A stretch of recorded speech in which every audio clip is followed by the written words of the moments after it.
Lourenço, boa tarde. Boa tarde. Bem-vindo ao canal do Desenvolvimento Local. Para começar, vou-te pedir para te apresentares e falar-nos do teu percurso.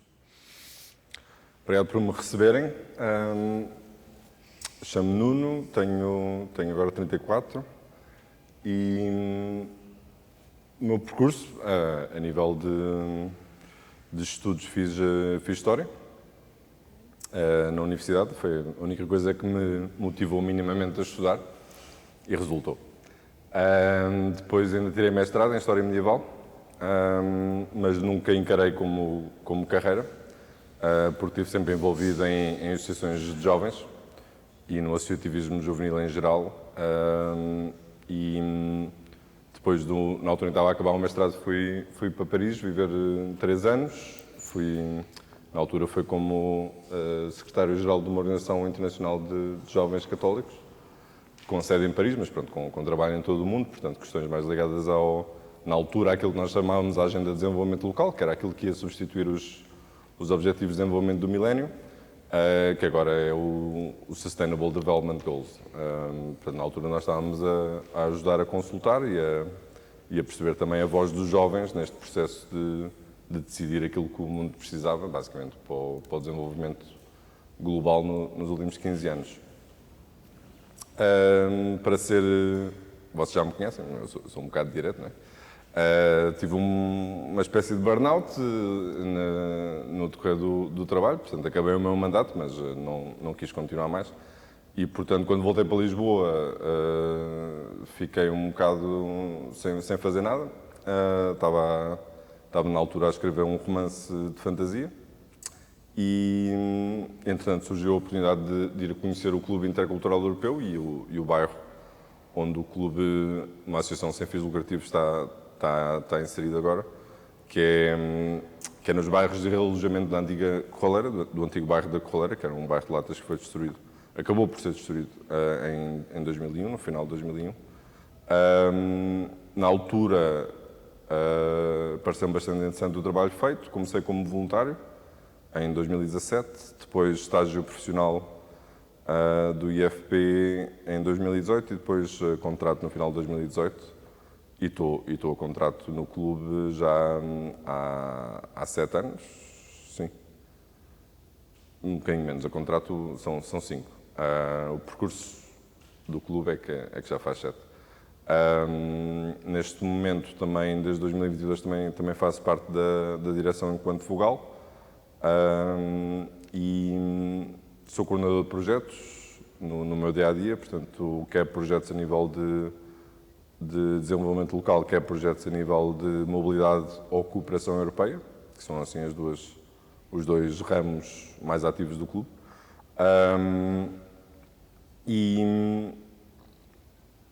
E cá estou. E estamos contentes de te receber aqui. Hoje já mencionaste muita coisa. Este burnout que tu mencionaste, depois de falar dos Objetivos de Desenvolvimento Sustentável, acho que tu estás a mencionar o sistema gerado pela ONU, não é? Toda a agenda da ONU. Ou seja, aquele burnout estava ligado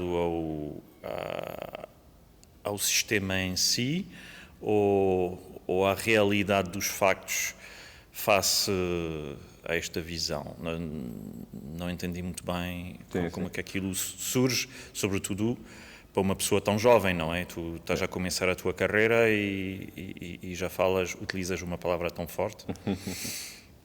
Sim, acho que também teve um bocadinho a ver as questões mais da ideologia por trás da coisa e da forma como aquilo estava a ser organizado, mas sobretudo acho que foi uma questão de carga de trabalho. Portanto, aquilo em França era tratado como um voluntariado, portanto nem era oficial, não havia contrato nem nada, e eram horas, muitas horas por dia. Nesse caso, quando tive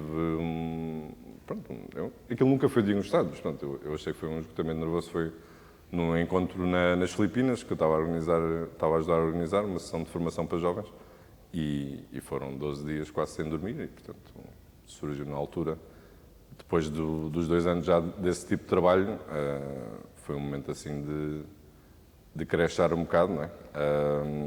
Mas acho que teve a ver sobretudo com o número de horas, com o facto de se fazer de tudo, não é? Desde organizações de formação a ter esses processos consultivos com a ONU, a contabilidade, a questões legais, a questões administrativas. Portanto, nós éramos 2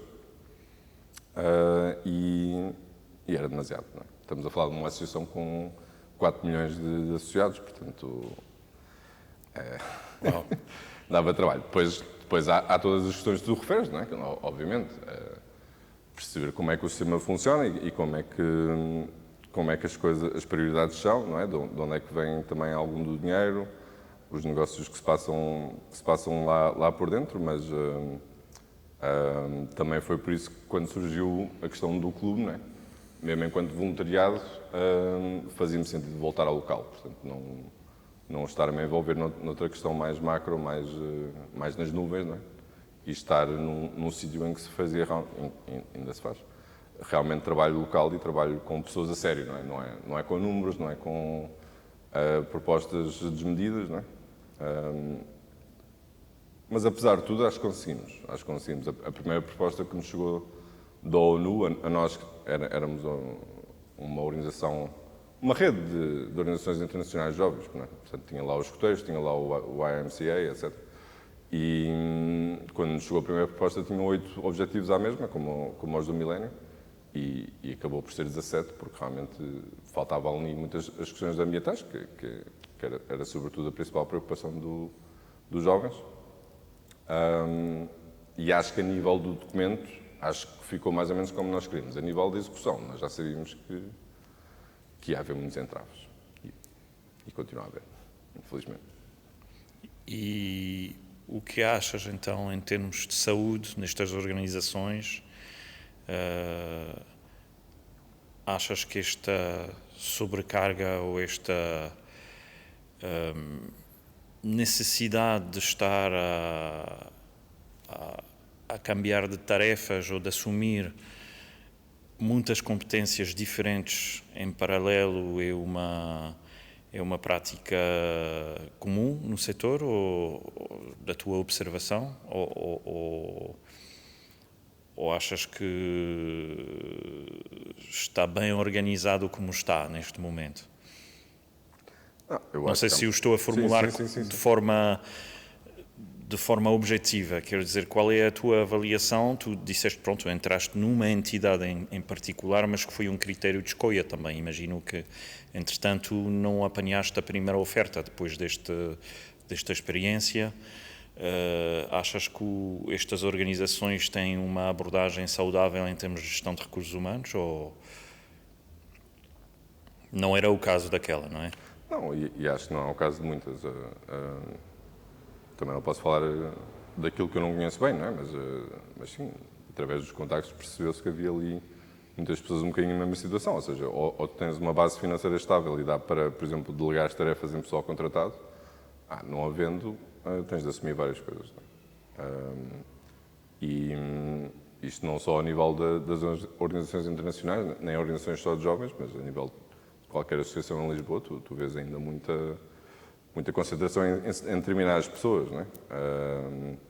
Talvez algumas consigam ainda ter pessoas a contrato, como acontece com o clube, por exemplo, mas muitas delas têm de se safar, não é? Quer dizer, se tu tens uma questão legal e és a única pessoa envolvida na associação, ou tratas ou não tratas, e aí és tu um bocado que tens de decidir se a própria associação faz sentido só com uma pessoa envolvida, não é? Isto é um bocado um dilema, não é?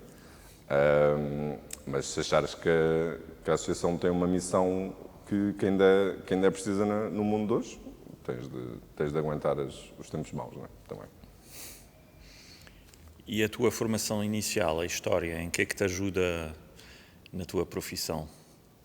Eu acho que história, um amigo meu tinha uma teoria que história devia ser uma coisa obrigatória para o secundário, porque eu acho que história Um bocado qualquer ciência social, acho eu. Acho que são daquelas disciplinas que te obriga a pensar por ti próprio. Muitas pessoas associam a história, por exemplo, a datas e locais, não é? E muita gente, quando eu digo que é história, diz: então quando é que nasceu o rei? E eu faço a mínima ideia. Porque não é isso que nós fazemos, ou seja, o que nós estudamos é sobre a forma como tu estudas é sobretudo questionar, duvidar, não é? E isso dá-te uma bagagem depois para várias coisas. Ou seja, eu acho que não há muitas pessoas que saiam de cursos, sobretudo do ensino superior em ciências sociais, que levem o mundo no branco e preto. Eu acho que muitos de nós conseguimos perceber as áreas cinzentas, o não absolutismo, relativizar as coisas, não tirar conclusões precipitadas. Quer duvidar, quer depois tentar encontrar soluções. Acho que é um curso que realmente não... Sem qualquer desprezo para outro tipo de ciências, mas acho que realmente não é uma questão de encontrares a solução acertada, é uma questão de ficares na dúvida se aquela solução é realmente acertada. E essa dúvida faz-te também crescer enquanto pessoa e faz-te procurar soluções, mas ao mesmo tempo ir caminhando. Mas, por exemplo, a tese de mestrado que eu acabei por fazer implicou uma data de estatística, que é uma coisa que eu não tenho assim muito jeito, e cá vai outra competência daquelas que uma pessoa não espera, não é? E mesmo latim, a maior parte da documentação é em latim, portanto também tive de ir desenvolver isso, essa competência. Mas sim, como eu disse, também era na altura em que acabei o secundário, estava a acabar o secundário, também era das únicas coisas que me fazia que eu tinha alguma motivação para estudar, portanto foi um bocado por aí. Depois fiquei para o mestrado. Fazia-me sentido também deixar alguma coisa escrita, porque hoje em dia o mestrado, tu ao fim de 3 anos, podes não deixar nada, não é? Acabas a licenciatura, tens o grau, mas não implica estágio, não implica tese, portanto, acabei por fazer os 5 anos e pronto, lá tenho uma coisa com o meu nome lá no depositório qualquer, quer online, quer físico. Chegaste a utilizar a história e como ferramenta na parte da cidade onde tu trabalhas? Para além daquilo que eu te disse a nível de manter-se um bocado a mente aberta e nunca lidar muito nos absolutismos, não é? História mais de forma técnica não tanto, até porque eu tenho uma teoria um bocado controversa que história contemporânea não é bem história. Não? É assim, depende daquilo que tu consideras como história, não é? Se tu consideras história como ciência, na verdade, se tu, por exemplo, ainda tens pessoas que viveram o 25 de Abril, não é? Há aí alguma subjetividade ainda, não é? Se lidares a história como uma professora minha dizia, que é uma arte, também há pouca arte porque a maior parte das coisas ainda está escrita, não é? Enquanto que a Idade Média, tu tens de inventar, tu tens de imaginar, tu tens de pôr lá, tens de inventar hipóteses, não é? Portanto, há muito mais mistério, digamos, há muito mais carisma numa Idade Média, quando tu não tens quase nada escrito, e mesmo quando as coisas estão escritas, tu tens de duvidar de quem escreveu, porque a maior parte das coisas que sobreviveu aos tempos de hoje era porque os reis, ou quem estava no poder, queriam que sobrevivesse, não é? Portanto, também não se pode acreditar naquilo que está escrito, não é? Piamente. Mas, e sobretudo eu acho que a história contemporânea está aberta a qualquer pessoa. Muitos de nós ouvimos, por exemplo, economistas, juristas, pessoal do jornalismo, pessoal das artes, do cinema, etc., a falar de história contemporânea, porque realmente foi uma altura em que surgiu isso tudo. Portanto, surge a economia, surge o jornalismo, surge de forma mais estruturada, não é? E o acesso à tal documentação, tu não precisas de latim, tu não precisas de paleografia, tu não precisas de decifrar documentos, tu não precisas de fazer grande esforço, digamos, para chegar à documentação relativa aos acontecimentos mais recentes, não é? Sobretudo do século XX. Aquilo que tens, aquilo que precisas, é aquilo que eu estava a dizer, não é? Que é pensamento crítico sobre aquilo que estás a ler. Não é? Pronto, a crítica mais comum que se faz é que a história é escrita pelos vencedores ou, digamos, pela elite, não é? E que quem perdeu em caso de conflito muitas vezes é esquecido pela própria história. Não sei se concordas com isto. Sim. É o que eu digo, quer dizer, em épocas em que a escrita não era popularizada, democratizada e não era feita em materiais que conseguissem sobreviver ao passar do tempo, não é? É normal que a maior parte das coisas que sobrevivam até aos tempos de hoje sejam coisas que os poderosos da altura conseguiam produzir, não é? Produziam, mandavam produzir, na maior parte dos casos. Mas isso também não é só uma questão de realeza e nobreza. Também a Igreja Católica, a maior parte das coisas, a Igreja Católica aqui no Ocidente Europeu estava envolvida na escrita e na reprodução dos elementos. E como é que tu trabalhas, então, no teu dia-a-dia, o território com os não-poderosos? Já que fizeste esta escolha e que a argumentaste muito bem, explicaste-te o porquê que não trabalhas a escala macro já, porque começaste por ali e escolheste para ir pelo local. Qual é o balanço que tu fazes desde 2017, que estás ali, e em particular numa zona da cidade, já são 7 anos, não é? Sim. Qual é o balanço que tu fazes neste momento desta experiência que já começa a ser longa? Sem dúvida. É um balanço sobretudo positivo, mas também altos e baixos, não é? Como sempre.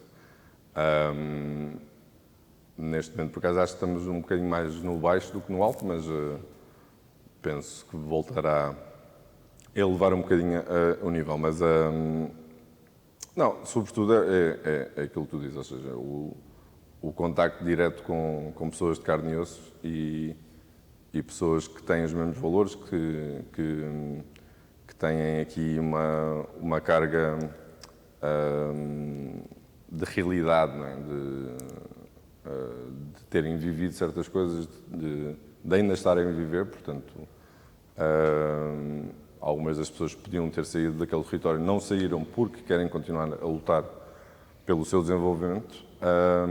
Isso é algo que dá muita energia, ou seja, não é um trabalho das 9 às 5, não é um trabalho de escritório puramente, isso é uma coisa que obviamente tem o seu grande fator de motivação. Penso que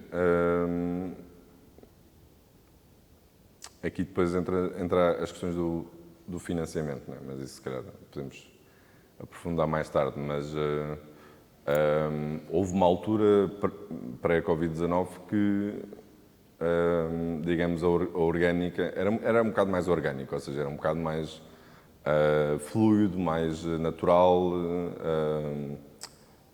não havia tanta estrutura, não havia tanto formalismo e eu pessoalmente sentia melhor na altura do que agora, enquanto Nuno, não é? Enquanto clube, eu acho que sim. Acho que é preciso estrutura, acho que é preciso algum formalismo em certas coisas, não é? Mas ali, 2018, 2019, sentiu-se muita ação direta por parte das pessoas que lá vivem. E são pessoas que vivem agora em bairros de realojamento, mas que antes viviam no bairro da Corraleira. Não sei se entendi o que realmente se perdeu entre 2018 e 2019 até 2024. Consegues o identificar? Eu acho que, por um lado, a questão da pandemia Covid-19 na altura impediu, por exemplo, ajuntamentos, que era e danificou ali um bocado as assembleias comunitárias que nós tínhamos. Era todas as quartas-feiras, tínhamos das 9h30, 10 até onde fosse, da noite um grupo quer de parceiros, quer de moradores, e era a porta aberta. Portanto, havia dias em que aparecia lá uma pessoa que depois não voltava a aparecer e não havia problema. Portanto, eram assembleias comunitárias em que não só se falava mas também se fazia o desenvolvimento local diretamente. E em que a participação significava alguma coisa porque havia repercussões imediatas. Não é? Pronto, deixou de se poder fazer durante a altura do confinamento e depois não se voltou à carga, porque, entretanto, também a questão do financiamento, por exemplo, cada associação de morador ter projetos financiados, acho que fez muito bem e acho que é preciso, porque essas associações de moradores depois acabam, como nós fazemos com alguns projetos, acabam por contratar pessoas que residem nos bairros, não é? E dar-lhes essa oportunidade profissional e de remuneração. Mas, por outro, penso que quebrou um bocadinho a colaboração que havia na altura em que não havia dinheiro, basicamente. Porque quando não havia dinheiro, penso que havia muito mais colaboração no sentido em que, por exemplo, não tínhamos de estar aqui preocupados como é que eu vou manter esta pessoa a contrato. E eu acho essa preocupação super legítima, não estou a dizer o contrário. Agora, na altura era muito mais haver um esforço em conjunto, não é? E fazer projetos em conjunto, e acho que isso se tem perdido um bocadinho. E também é evolução, não é? O desenvolvimento em si implica evolução e foi a evolução que foi. Agora, pode haver está-se a dar agora o risco, não é? Em que o financiamento acaba e aí ou a colaboração volta a existir ou sem projetos financiados, sem colaboração, aí é que a coisa pode correr bastante mal, não é? Mais para o lado negativo. Ok, é ali que tu pões o cursor entre a profissionalização, os seus lados positivos e os seus lados menos positivos. E então observaste, de facto, uma profissionalização do que se fazia, não é? E nesta profissionalização, o que te pareceu que eram as mais-valias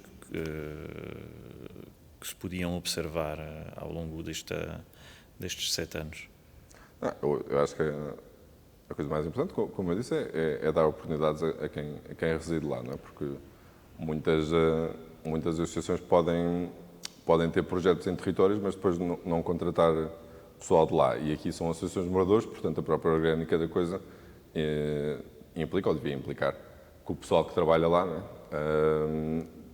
Obviamente através de processos de entrevistas, através de processos de seleção, mas que seja residente no território também, porque depois são essas pessoas que têm também a responsabilidade de dar a sustentabilidade às ações que fazem. Não é? E aí não só consegues ter emprego direto, não é? Através dos projetos que tu geres com o financiamento de outrem, mas também capacitas a pessoa. Não é? Portanto, aí, quando falas de profissionalização, sim, senti em muitas pessoas que nunca tinham mexido num computador, que não iam ao e-mail, nem tinham um e-mail, pontualidade, assiduidade, a forma de se expressar, a forma de comunicar também, que são duas coisas diferentes. E os próprios interesses, ou seja, interessar-se por uma cidade mais ampla, não é?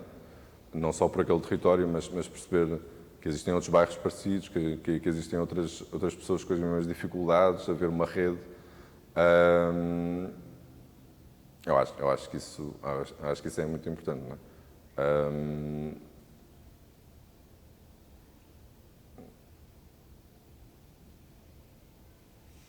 Sinto é que se calhar não é uma profissionalização pura e dura, porque imaginemos que o caminho acaba agora. Pronto. Se calhar a pessoa volta a estar a zero, não é? Pode haver pessoas que, imagina, estamos a falar sobretudo de projetos financiados pelo BIPSIP, isto não te dá propriamente um currículo. Foste parte de um projeto que esteve a trabalhar com séniores ou com crianças. Tu podes dizer que adquiriste esta competência. Mas o empregador pode dizer que não. Isto era um projeto, estavas lá no teu bairro, e fizeste muito bem para ti, mas não estou interessado. O que é que acontece? Pois o pessoal, quais são as alternativas que aquele pessoal tem? Muitas vezes é Uber, é restaurantes, e realmente aí o caminho que tu estás a fazer com essa pessoa, não é? Pode acabar por aí, porque realmente a pessoa precisa de subsistência, não é? Nestes 7 anos, qual é a melhor experiência e qual é a pior que tu tiveste?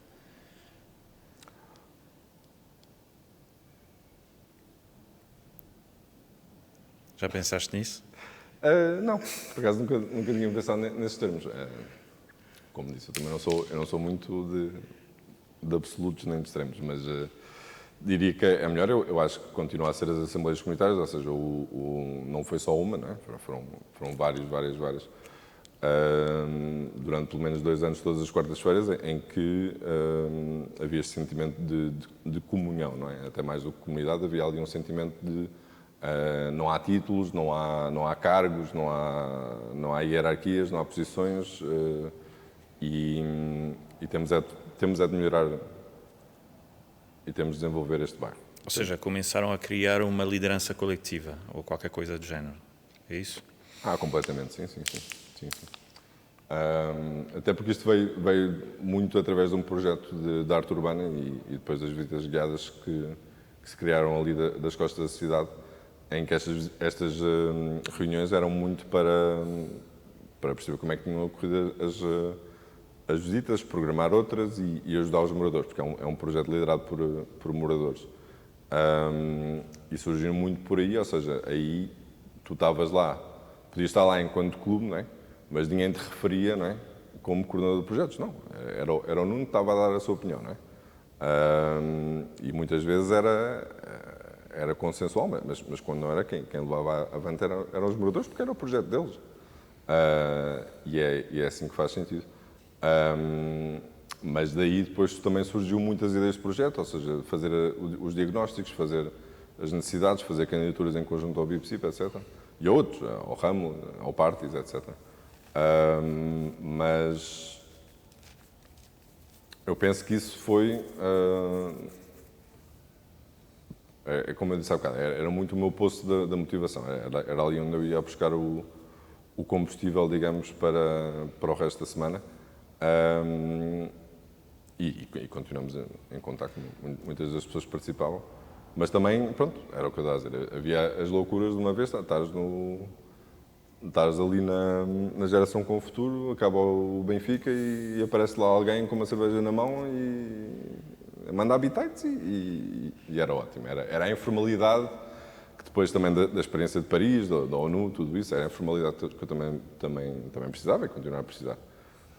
A nível de pior, também não sei dizer muito bem. Penso que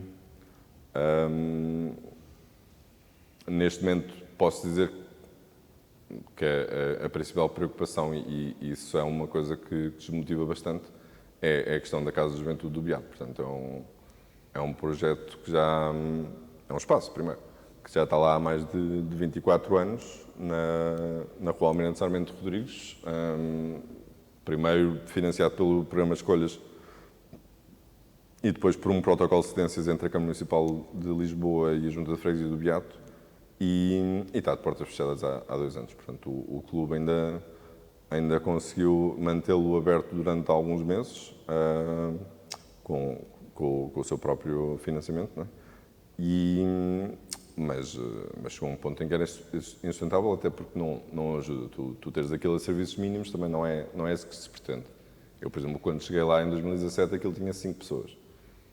Neste momento estava a 2, portanto, aquilo que o seu potencial também é limitado, mas pronto, foi um projeto muito importante, que neste momento estamos sem financiamento e em princípio a resposta também não vai ser positiva. Vamos ver agora, no dia 12, penso eu, de outubro, qual é a decisão final do programa BIPSIP, mas só o próprio facto de ter de ir a candidatura BIPSIP para nós nunca nos fez muito sentido, porque aquilo é um projeto que responde a uma necessidade pública, não é? Aquilo não tens qualquer outro espaço para crianças e jovens a nível de ATL para aquelas famílias e também sem aquilo que eu te estava a dizer, um bocado não é bem fragmentação, mas da separação um bocadinho da Associação X para aqui e a Associação Y para ali, porque a juventude também era o fator agregador, não é? Era ali que se faziam as reuniões comuns, era ali que se faziam os projetos comuns. E esse, pronto, com a porta fechada também é difícil, ou seja, o pessoal muitas vezes considera aquilo só como crianças e jovens, mas na verdade muitas das lideranças das associações locais hoje em dia vieram dali, portanto eram monitores ali naquele projeto ou trabalhavam com aquele projeto e portanto é uma preocupação grande, realmente sem aquilo aberto quer a nível da população que nos pede todos os dias, não é? Quer a nível do nosso trabalho, pronto, é um fato de desmotivação. Tu achas que és o único com consciência de que aqueles encontros da quarta-feira que a pandemia interrompeu, de facto a pandemia nos fechou tal, como pessoas e também como organizações, não é? Há muitas redes e muitos hábitos que se perderam e depois não se retomaram e basicamente achas que és o único que está a observar e a objetivar estas duas questões, aqueles encontros que desapareceram e a Casa da Juventude ou como coletivo ali no território os outros também têm consciência disso e há alguma maneira de ir a recuperar? Sim, eu acho que existe uma consciência coletiva. Assim, muitas das pessoas que, por exemplo, responderam aos inquéritos deste projeto mencionavam sempre a Casa da Juventude como um projeto o projeto dos últimos 15 anos a nível de desenvolvimento local. Agora, primeiro, cada entidade tem as suas próprias questões, não é? E este ano, por exemplo, a nível de BIPs e IPs está a ser uma razia. Portanto, como eu disse, vamos esperar pela decisão final dia 12, mas a maior parte das associações de moradores não vão ter projeto aprovado. Portanto, a partir desse momento também percebo que é preciso também arrumar a casa deles, não é? E depois pensar no apoiar a juventude. Mas é um apoio que temos conseguido, portanto, as entidades foram parceiras da nossa candidatura ao BIPSIP. Antes disso já estávamos com alguns representantes dessas entidades nas reuniões que tivemos com a Junta e com a Câmara quando era a questão da renovação do protocolo, que seria um procedimento mais simples, obviamente. E ali os projetos sempre funcionaram com consórcio, quer seja BIPSIP, quer não seja. Sempre houve um consórcio de entidades, portanto, entidades que não estavam no dia-a-dia, mas depois em reuniões davam o seu feedback e as sugestões e apoiavam nas soluções que eram precisas implementar. Portanto, isso penso que não desapareceu por completo, mas da consciência depois a conseguirmos fazer alguma coisa, eu acho que ainda pode ser possível ter sucesso, mas neste momento não é só a Câmara Municipal que está, pelo menos para aquele território, não é só a Câmara Municipal que está a diminuir ou pelo menos não aprova todos os anos os projetos, não é? Mesmo a nível, nós trabalhamos muito com o Erasmus+, e com os programas de financiamento europeu, estamos a ter projetos com pontuação altíssima que não são financiados, porque nós sabemos também a nível europeu de onde é que vem, que há outras necessidades a nível de financiamento e que neste momento, por exemplo, o Erasmus+ não é a prioridade da Comissão Europeia, não é? Acho que isso todos temos consciência. Portanto, acho que é um bocadinho, sim, continuar a lutar, sim, continuar a acreditar, mas quando não há ovos não se faz omeletes. É difícil. E então a tua reflexão mais profunda respectivamente a esta profissionalização e esta estruturação à volta de subsídios públicos, não sei se estás mais crítico hoje ou se achas que deveria continuar por ali, que é um dilema, não é? Yeah. E não é próprio só a este bairro, é uma questão em geral. Não? Claro. Acreditas na geração de rendimentos próprios para estas entidades? Eu, por um lado, acredito. Por outro, também é preciso fazer com que o pessoal acredite, não é? Porque, infelizmente, Mas sempre começa por não tenho não é? 1 milhão de euros no bolso hoje, mas aqui a questão é, eu acho que há uma evolução, há um desenvolvimento da própria entidade, não é? Que implica talvez uma mudança de estatuto, talvez implique uma mudança da relação que tem com o financiamento que procura.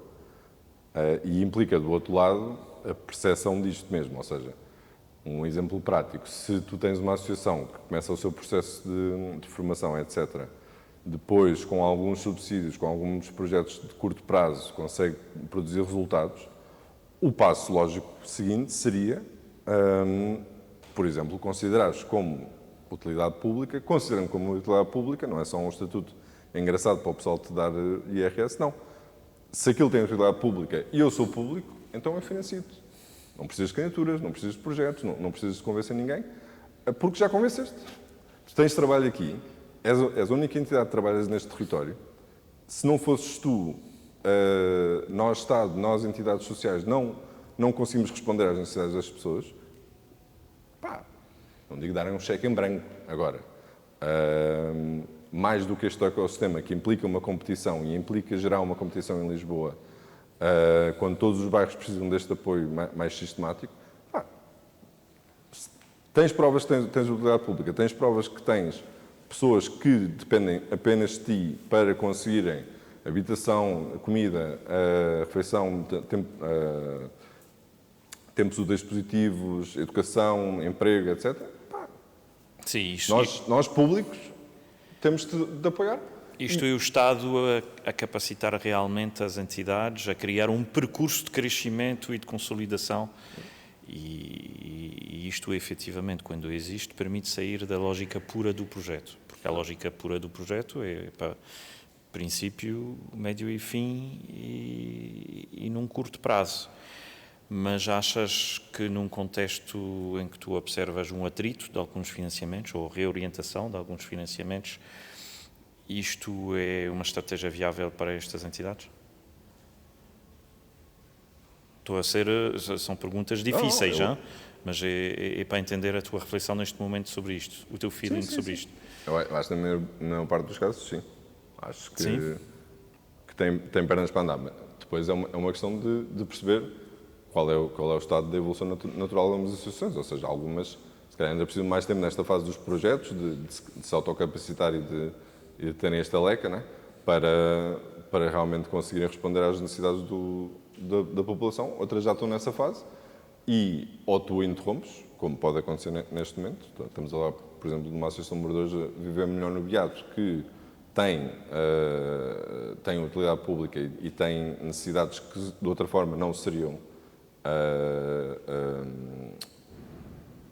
necessidades que não seriam estava a falar a palavra, mas não haveria resposta para tal, não haveria solução da parte das pessoas. Eu acho que aí poderia-se avançar para uma questão de um acordo direto entre uma Câmara, depois isso também implica, pode implicar não só a Câmara, não estamos a falar só... Sim, depende das áreas de competência. Nós em Lisboa temos a Santa Casa de Misericórdia de Lisboa, que tem funções semipúblicas cá em Lisboa, e, portanto também poderia ser através de um acordo direto entre a Santa Casa de Misericórdia de Lisboa e uma VMBA, por exemplo, a nível de população sénior, ocupação de tempos livres, educação a nível de pessoal que não tem só a quarta classe e quer mais, a nível de alimentação, a nível de saúde, a nível de habitação, acho que tinha pernas para andar. E aí tu conseguias um orçamento negociado, imagina, eu para isto preciso de 3 pessoas. Depois é uma questão do pessoal primeiro haver dinheiro, depois o pessoal está disponível ou não para conceder esse dinheiro. E eu não acho que também a lógica do período ser limitado pode continuar a fazer sentido. Agora, um ano é que não.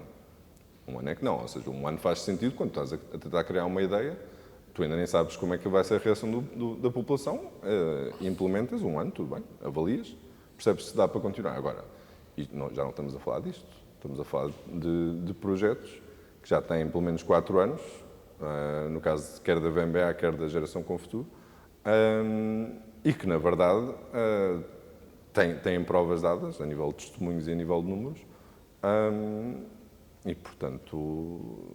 E que estão face a modelos de financiamento que são super curtos. Exato. E incertos. Incertos. Até porque a própria ideia de haver um ecossistema agora, não é, seria também para libertar a ignição para outros. Não é? Era o que fazia sentido. Não é? Ou seja, tu estás na fase de ignição, vais à ignição, tens um ano, experimentas, vê como é que corre, consolidas a nível organizacional e a nível da resposta que tu dás ao teu público, e depois passas a ecossistema. Mas pronto, eu acho que poderia ainda haver, primeiro, que o ecossistema não fosse uma competição, que fosse uma questão de determinar se aquela é uma necessidade pública de financias, ponto final. E arranjas orçamento, arranjas. Não sei onde, mas arranjas. E depois, o que não pode acontecer é tu estares a cativar a população local durante 3 ou 4 anos e depois acabou-se a festa. Isso não pode acontecer porque isso já aconteceu. É o pior dos dois mundos. Ou seja, já perdeste a informalidade e o lado colaborativo sem recursos antes e criaste uma coisa que cai e depois não sabes como levantar. Claro. E eu acho também há exemplos que isto já é uma possibilidade. A Associação de Moradores do Bairro Horizonte, por exemplo, agora está diretamente envolvida no programa Pro Infância da Fundação La Caixa, que é um programa. Não há duração. A partir do momento em que tu tens crianças e jovens e famílias naquele programa a procurar ocupação de tempos livres e educação, apoio à educação e inclusão social, tu continuas. Tu dás provas, tens números. Pronto, é uma fundação, não é? Tens de dar números. Mas dás prova que tens números, continuas o financiamento. Não há cá, para o ano, se calhar queremos financiar chocolate. Não. É uma resposta, não é? Tu tens provas que estás a dar essa resposta. Continuas a receber o financiamento. É tão simples quanto isso. E é uma associação de moradores, ou seja, no mundo em que vivemos, se calhar alguém dizia, uma associação de moradores está a receber dinheiro de uma fundação espanhola. É possível. É possível, porque passou por esse processo de consolidação. Não é? Teve BIPs e IPs, fez parte da nossa rede local de parceiros, foi motivando o pessoal também a autocapacitar-se. É uma das que também tem uma visão associativa um bocado mais forte, ou seja, perceber um bocado como é que funcionam as eleições, os processos mais burocráticos de uma associação sem fins lucrativos, não é? E eu acho que seria uma possibilidade para outras entidades em Lisboa e em Portugal e no mundo inteiro. Entendes o limite disso, não é? A lógica macro, o porquê que há estes mecanismos para não criar agências ou entidades dependentes, pouco a pouco vai criando uma boia ali de entidades todas dependentes. Se não tens um mecanismo de reavaliação ou de limpeza, corres este risco. Claro. Eu acho que isso faz todo sentido, sim.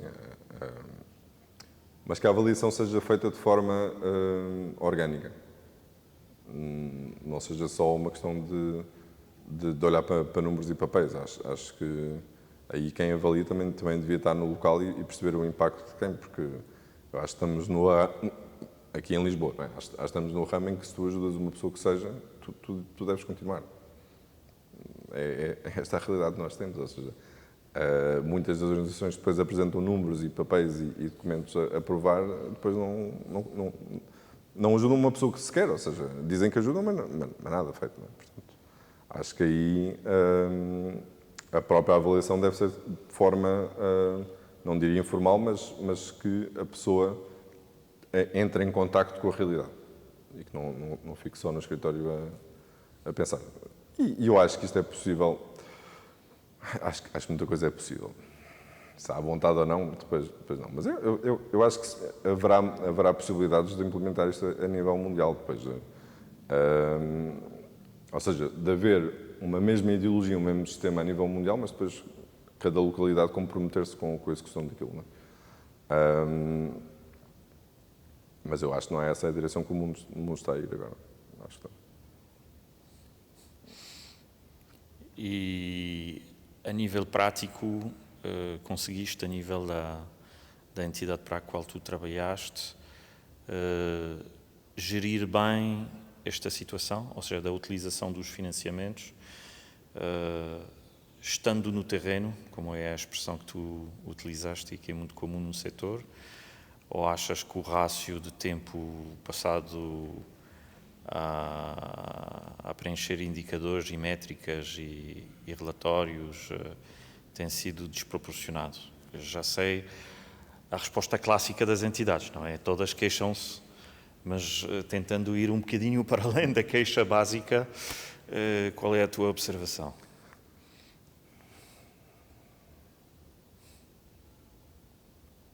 Eu acho que depende um bocadinho do projeto para projeto. Eu acho que, por exemplo, aqui a nível local, municipal e mesmo algumas coisas a nível nacional, eu acho que a avaliação continua a ser um bocadinho menos burocrática do que, por exemplo, a nível europeu ou mesmo a nível do programa de escolhas. O pessoal que trabalhava no Sementes a Crescer, quando era financiado pelo programa de escolhas, queixava-se que era só papelada, dia sim, dia sim. Um BIP-Zip eu acho que também já está a evoluir para uma complexificação da papelada e da burocracia, mas mesmo assim continua a ser muito mais ligeiro quando comparas com Erasmus+, com mesmo um projeto de voluntariado. Quer dizer, um projeto de voluntariado implica 4 jovens, por exemplo, virem cá para Lisboa durante 9 meses e eu tenho de fazer 30 vezes 5.000 caracteres. Não faz sentido. Porque eu também tenho a noção que ninguém vai ler aquilo. Quando o pessoal pede 5.000 caracteres, e eu sou daquelas pessoas que ficam nervosa com isso, portanto eu tenho mesmo de ir aos 5.000, se não fico a sentir-me mal. Eu sei que aquilo não vai ser lido, quer dizer... É a tua convicção, que ninguém lê aquilo? Sim, eu acho que sim. Quer dizer, leem o quê? Como é que foi utilizado o financiamento? Leem. Qual foi o impacto nas comunidades? Talvez leiam. Qual foi o impacto nos voluntários? Isso leem. Mas depois, como é que foi a preparação logística antes da vinda do... Alguém vai ler. Eu tive que comprar um colchão, ou um lençol, ou uma fronha. Não. E se lerem, não é para isso que nós pagamos aos funcionários públicos. O Erasmus chegava a pedir há uns anos atrás os tickets de metro. Sim. Mesmo por 1,50€. Não, e o IPDJ, mesmo sem o Erasmus+, o IPDJ, quando a nossa Associação de Jovens tinha financiamento do programa de associativismo juvenil, era só papelada. Aquilo eram dossiês e nós, na altura, éramos estudantes, já tínhamos de levar os livros da escola ou da faculdade, e mais os dossiês atrás. Só recibos. Metro, McDonald's, o que quer que fosse. E pronto, obviamente tu tens de justificar para onde é que vai o dinheiro público, eu percebo isso agora. É dinheiro de todos, alguma reunião connosco, é dinheiro do contribuinte. Claro, mas se houve alguma reunião connosco para realmente perceber se a coisa tinha corrido bem, quais tinham... Não. O que eles queriam era recibos e faturas e ponto. Não, mesmo agora no voluntariado, eu acho que também pode ter a ver um bocado com a pandemia Covid-19, mas acho que não justifica tudo. O contacto tem sido cada vez menor, da parte da Agência Nacional de Juventude. Menor? Menor, sim. Tu não observas uma diminuição da relação burocrática e de passar mais para evidências e para contacto direto? Tu observas o contrário? Ok. Eu, antes da pandemia Covid-19, tive 2 visitas em 2 projetos diferentes de uma pessoa da Agência Nacional, que foi lá falar connosco, ao in situ, né? Portanto, na nossa entidade, falou e até falou com as pessoas, com os jovens que nós estávamos a receber na altura, desde a pandemia que eu não tenho nada disso. Portanto, às vezes falo, telefone, e-mails, mas, por exemplo, ainda pedem para enviarmos cartas. A documentação tem de ser enviada por correio, ou seja... Porque houve a nível comunitário, em muitos fundos, houve uma simplificação. Agora, com este último quadro, uma tentativa de simplificação. Sim, mas não se sente ainda na... O voluntariado, a nível da candidatura, simplificou. O Corpo Europeu de Solidariedade, quando mudou, não é? Que antigamente era o Serviço de Voluntariado Europeu, a candidatura super simples. Isso sim. O relatório não.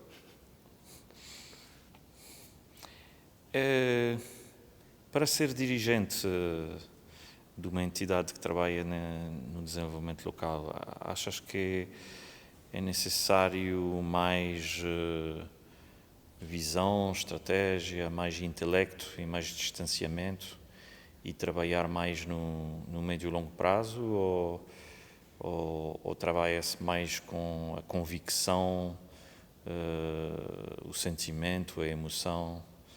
E porque é preciso ser reativo e tapar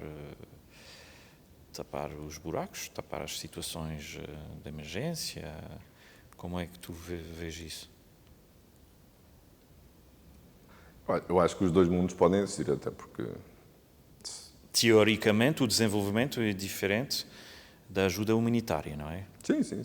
Mas isso é a teoria, que há cursos para gente que quer trabalhar para o desenvolvimento e há cursos para quem quer trabalhar na ajuda humanitária para ir depois de um terremoto ou de uma catástrofe qualquer, etc. Supostamente são duas profissões, mas achas que um dirigente realmente consegue funcionar só com a primeira?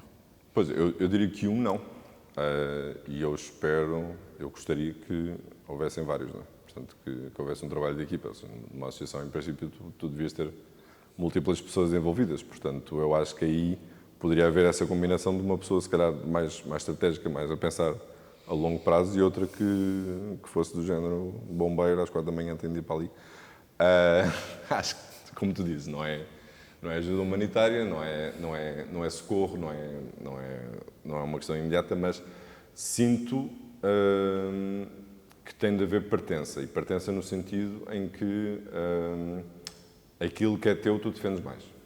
E aquilo que é da tua comunidade, tu defendes mais. E os desafios e os obstáculos que tu superas ajudam-te também a estar mais emocionalmente envolvido, mais crítico e mais ativo, não é? Portanto, aquilo, por exemplo, eu quando comecei no Clube Intercultural Europeu estava mais ligado com um grupo de jovens. E entre esse grupo de jovens, portanto, que agora estão com uns 21, 22, 23, e o pessoal da geração mais antiga, portanto, o pessoal mais da minha idade, 30, 40 ou até mais velhos, há alguma diferença a nível de emoção, como tu dizes. Mas a emoção que depois é canalizada de forma positiva, para resolver, para encontrar soluções, para colaborar. E eu acho que pode ter muito a ver com a questão de se ter vivido num bairro Lata ou não. Esta geração nova, por muito mais que a solução que se arranjou a nível de realojamento não seja nada positiva, isso posso dizer. Portanto, ninguém ali ficou muito satisfeito e continua a não estar satisfeito a nível, por exemplo, dos bairros da Jabalis, sobretudo. Como explicas isso? Não. Muitos elevadores não funcionam, portas, os prédios, agora deram uma pintada nos prédios, em alguns dos prédios por fora, mas por dentro está a miséria do costume. E muitas coisas ali que foram muito apressadas, não é? E o próprio processo de relojamento não foi um processo participativo, não é? Portanto, a partir desse momento, tu sentes-te obrigada a abandonar a casa que tu construíste, que os teus pais construíram, que os teus avós construíram, e viver para um prédio com o pressuposto que as condições vão melhorar, mas, na verdade, algum do pessoal, muito do pessoal, não diz que melhoraram, ou seja, Obviamente que algumas coisas sim, água canalizada, eletricidade, etc. Mas eu acho que se te perguntasse a muitas daquelas pessoas se trocavam isso pelo sentimento comunitário e pela partilha que havia na altura, as pessoas ficavam no bairro Latas. Porque realmente a Corraleira, de fora, nós achamos que era tudo muito mau, mas por dentro as pessoas têm muita nostalgia de voltar àquilo que era. As Costas da Cidade foi um bocado um projeto que nasceu daí, ou seja, o Paredes, que foi a pintura dos murais, através das memórias e histórias positivas do bairro, foi porque o pessoal do Sementes a Crescer na altura andava na rua e o pessoal dizia: ai, que saudades da Corraleira. Quando o pessoal que ia para lá trabalhar, não é? Por causa dos médias, por causa das entidades públicas, sempre achava que a Corraleira era uma desgraça, não é? Como outros bairros lá tem em Lisboa, não é? Que já foram destruídos. Mas pronto, aqui voltando à questão inicial, eu acho que o facto de haver pessoas com esta estaleca e que na altura tinham a resolver os problemas, portanto, não havia cá Câmara nem Governo para ninguém, não é? Tu naquela altura estavas a viver num bairro que não era considerado parte da cidade, não é? Daí também o nome das Costas da Cidade, deste projeto dos moradores. Tu, a partir desse momento, tinhas de resolver as coisas, tinhas de colaborar, tinhas de falar, tinhas de agir, tinhas também de ser uma pessoa que tivesse 700 ou 700 oficinas, talentos, não é? E eu sinto que esta geração mais nova já não está tão emotivamente ligada a isso, não é?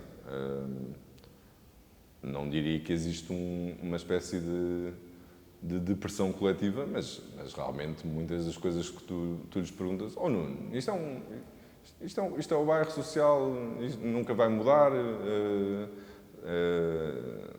nós somos da etnia cigana, isto é assim, sempre foi assim, porquê mudar, mesmo se nós quisermos não muda. Na verdade, se eles pensassem bem, tinham exemplos que os podiam mudar a ideia, não é? Mas eu acho que se tu... Isto aplica-se a muita coisa na vida, não é? Mas acho que se tu tens uma ligação emocional à causa, à associação, ao bairro, etc., não vais dar só 8 horas por dia, vais dar muito mais. Nem em questão de horas, mas a questão de paixão, etc. Mas, obviamente, que importa ter uma pessoa ao teu lado, não é? Ou que tu catives essa tua competência de pensar a longo prazo, sim, isso obviamente. Que eu acho que isso faz todo o sentido. Eu acho que ainda há ali algumas pessoas que conseguem combinar as duas coisas bem. Acho que sim. E então, mencionaste a ligação emocional. Qual seria o sonho do Nuno para aquela zona? Não o sonho das pessoas de lá. Estou a falar, tu que estás lá como habitante durante o dia, não é? Trabalhas todos os dias lá. Tens algum sonho para aquilo? Em termos de evolução? Sim.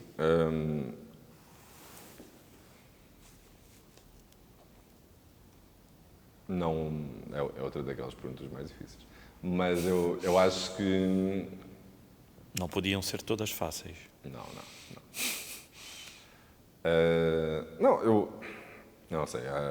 Já que estamos a falar de sonho, não estamos a falar de projeto, nem estamos a falar de nada. Sonho que posso dizer o que me apetecer, não é? Eu acho que ali um fundo de financiamento próprio para aquele território, em que os moradores podiam ser eles a decidir como aplicar. Portanto, obviamente que, mediante alguma estrutura, mediante alguma avaliação, como tu dizes há bocado, mas que houvesse ali uma ação direta entre necessidade e solução. E para isso, obviamente, era preciso um fundo de financiamento. Não havia um instrumento que se chamava os gabinetes de intervenção, como se chama? Os GABIPs, os gabinetes de intervenção prioritária, sim. Gabinetes de apoio aos bairros de intervenção prioritária. Sim, que são mais ou menos instrumentos para acompanhar estes processos ou até pilotar estes processos, eventualmente. Naquele território nunca resultou, ou seja, primeiro porque a grande prioridade do GABIP daquele território do eixo sal e autoconstrução, neste caso do Vale de Chelas, sempre foi muito a questão da regularização das antigas cooperativas, que é um processo que ainda decorre. Portanto, eu entrei em 2017, estava a começar, supostamente estava a ser resolvido, estamos em 2024 e ainda está a ser resolvido. Portanto, a regularização e o loteamento, e depois cada pessoa que vem das antigas cooperativas ou que tinha um familiar nas antigas cooperativas ficar com a posse da sua propriedade. Não é? Sempre foi esse o foco. Neste caso, desde a mudança de política a nível da Câmara Municipal, cada vez mais, é o único foco. Houve ali uma altura, 2019, por volta de 2019, 2020, em que ainda havia alguns grupos de trabalho mais dedicados à questão da família, à questão de atividades, à questão do espaço público, mas também nunca houve dinheiro. Portanto, houve uma fase em que, na altura da pandemia, conseguiram reestruturar as hortas urbanas, que estão lá no território, e houve depois a requalificação do espaço, que depois se tornou a sede da DLBC, mas antes da pandemia esse espaço estava a ser negociado entre o GABIP para ser um espaço que os moradores pudessem, um recurso que os moradores pudessem utilizar mediante as necessidades que tinham. E depois veio a pandemia e tornou-se um espaço da DLBC. Pronto, mais um dos vários processos ali que foi bastante mal encaminhado pela Câmara Municipal. Mas não, a nível de tu chegaste a um projeto, tu percebes que é uma necessidade coletiva, tu percebes que não há outra solução e depois teres dinheiro para implementar, isso nunca houve. Nunca conheci nada naquele território. Existe a metodologia do SPIC, que é uma metodologia da Fundação AHK, sobretudo acho que é a Fundação AHK em Portugal mesmo, que nós já fizemos isso várias vezes ali no território e deu, na maior parte dos casos deu sempre resultado, mas são sempre quantias pequeninas, não é? E, por exemplo, alguns dos PICs foram mais direcionados para crianças e jovens. Imagina, um passeio, uma viagem até Madrid, para pessoal que nunca tinha viajado, uma quinta de animais, que depois também não resultou por causa de algumas leis. Qual é a fonte de financiamento?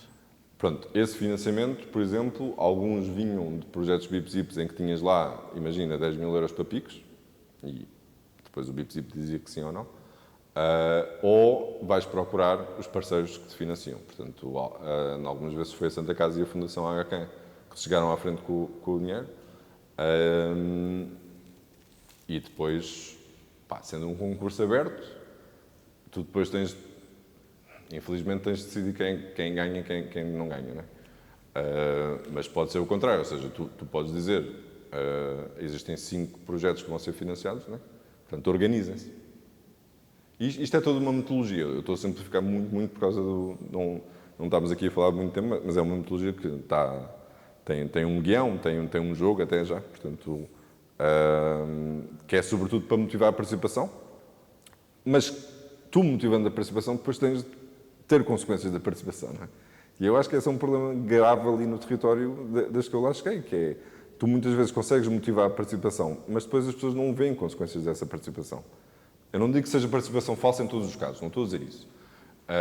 Agora, se tu não tens um planeamento, como tu dizes, um bocadinho mais a longo prazo, não é? Em que consegues perceber, a partir do momento em que tu motivas, vais ter de arranjar depois recursos para, e não estou só a falar de financeiros, recursos para depois implementar a solução que pode advir. Se tu não tens esse planeamento, tu começas a fazer, corre bem, o pessoal está todo envolvido, e depois o que acontece? O que está a acontecer neste momento, por exemplo, com a questão da regularização da habitação, das cooperativas, é uma desmotivação forte. E voltamos à questão inicial, que é, muitas das associações há 1, 2, 3 pessoas mais ativas, não é? E se essas pessoas estão a levar com estes dramas todos há mais de 15 anos, daqui a bocado não há. Porque essas pessoas desmotivam-se, não é? Com promessas, com esperas, com processos que depois voltam atrás, não sei. Mas eu acho que o sonho, ou seja, a meta eu acho que, isto é só a minha opinião, de quem trabalha ali com uma entidade que não é uma entidade de moradores, não é uma entidade do território, é sair de lá. Porque tu, ao sair de lá, em princípio isso significa que tudo o que tu estavas a fazer antes, o pessoal que lá vive já consegue fazer. Portanto, isso eu acho que é o objetivo final. E se ficarmos lá a colaborar com alguma coisa, mobilidades europeias, etc. Mas mesmo isso eu acho que é possível para os moradores chegarem a um ponto em que fazem mobilidades, em que têm pessoal que fala francês e existe. É preciso motivá-los, não é? Mesmo no círculo que nós tivemos ali na rua no Beato, na freguesia do Beato, havia lá uma pessoa que, por exemplo, sabe francês, espanhol e inglês, italiano, e podia ter sido ele a assumir as traduções das visitas guiadas. Mas entre o dinheiro que chega daí, que é muito pouco e muito pouco pontual, e um emprego como taxista, claro, não é? Quer dizer, é o que eu digo, é preciso também pensar na subsistência, não é só... Agora, se tu conseguires manter este tipo de projetos, iniciativas lideradas pelos moradores que interessam para o território, se conseguires manter a sustentabilidade financeira dos mesmos e dares boas condições ao pessoal que nelas trabalha, eu acho que isso é o caminho a seguir.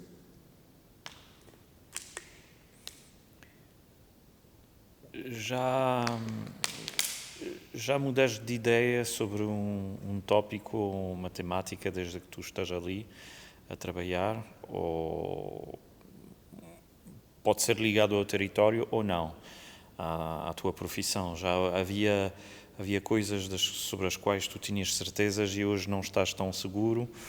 Ou vice-versa, coisas que tu não sabias hoje, estás mesmo com uma opinião fixa e radical, ou até mudas de ideia, estás com uma opinião contrária depois destes anos todos?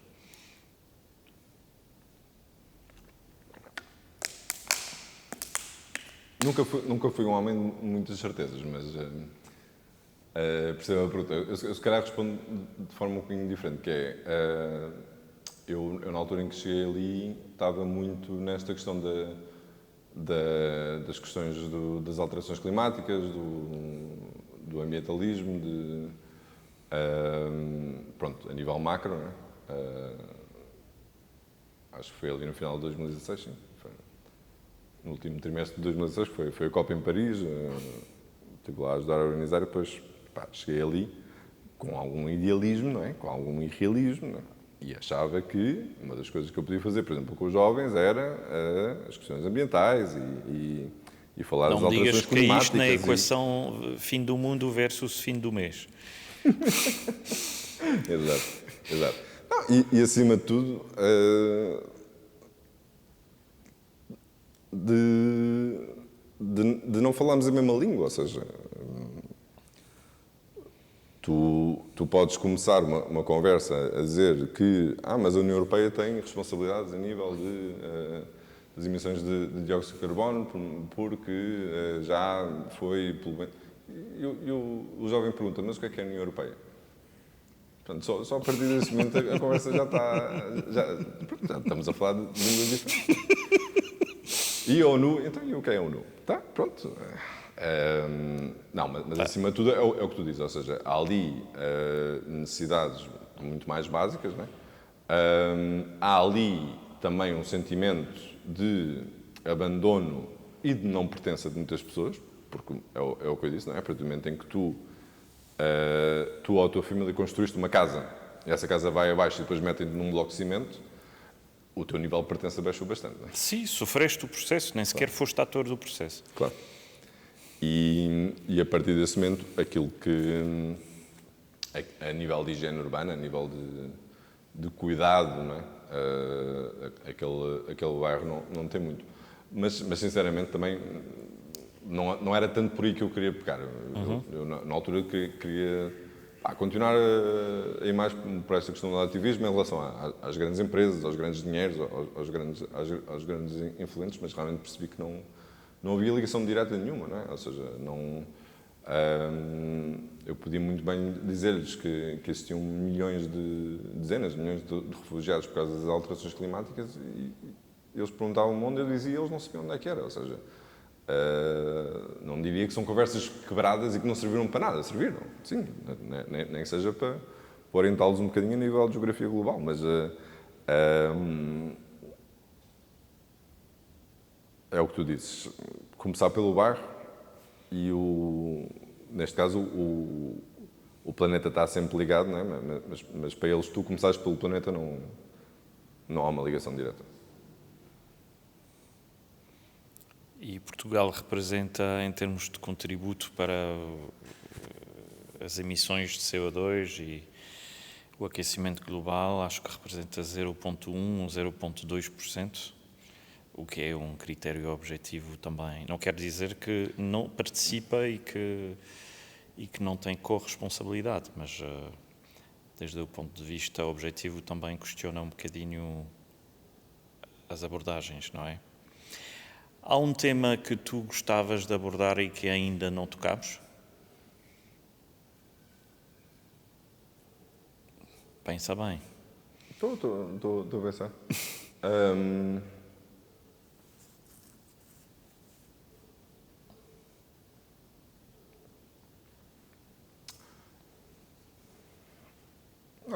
Eu acho que já fomos mais ou menos